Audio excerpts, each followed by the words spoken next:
Nelle ultime settimane alcune regioni italiane sono state colpite da pesanti alluvioni che purtroppo, oltre a seri danni a territorio e infrastrutture, hanno causato la morte di alcune persone. Liguria, Campania, Isola d'Elba. La lista delle zone colpite dal maltempo si allunga ogni giorno di più e tornano così in mente le immagini della terribile alluvione che ha flagellato il Veneto esattamente un anno fa. Cambiamento climatico, abbondanza delle precipitazioni, mancanza di strutture idrauliche in grado di prevenire queste catastrofi. Le autorità regionali e nazionali stanno cercando in tutti i modi di individuare un responsabile terzo di quanto è successo in passato e sta accadendo in questi giorni. Sono state tirate in ballo tutte le cause possibili, addirittura le tane delle nutrie, tranne quella principale, la spregiudicata e irrazionale cementificazione selvaggia, la svendita del territorio e la distruzione smodata dei campi agricoli che proseguono ormai da decenni in tutto il Veneto e anche nel resto delle regioni italiane.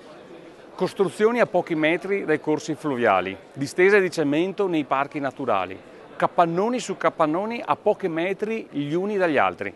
Questa è la verità, questa è la causa principale di un territorio che non è più in grado di assorbire le piogge della stagione autunnale, sia pure in aumento di intensità a causa del cambiamento climatico che purtroppo ancora molti negano, compresi addirittura alcuni europarlamentari italiani.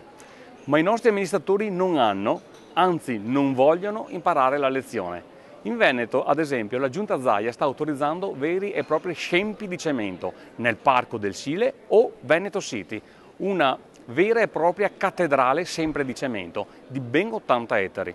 Ebbene, nonostante questo, Zaia ha addirittura la faccia tosta di dare la colpa dei disastri causati delle alluvioni alla classe politica e di autoassolversi, come se lui non fosse un politico, proprio lui che è stato nell'ordine prima presidente della provincia di Treviso per 8 anni, poi vicepresidente della giunta regionale del Veneto, poi ancora ministro per le politiche agricole e oggi governatore del Veneto.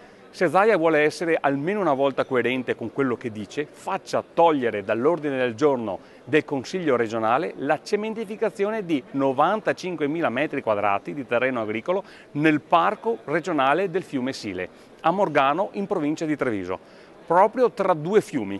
Un'operazione che serve solo a soddisfare l'ingordigia dei suoi amici leghisti della zona.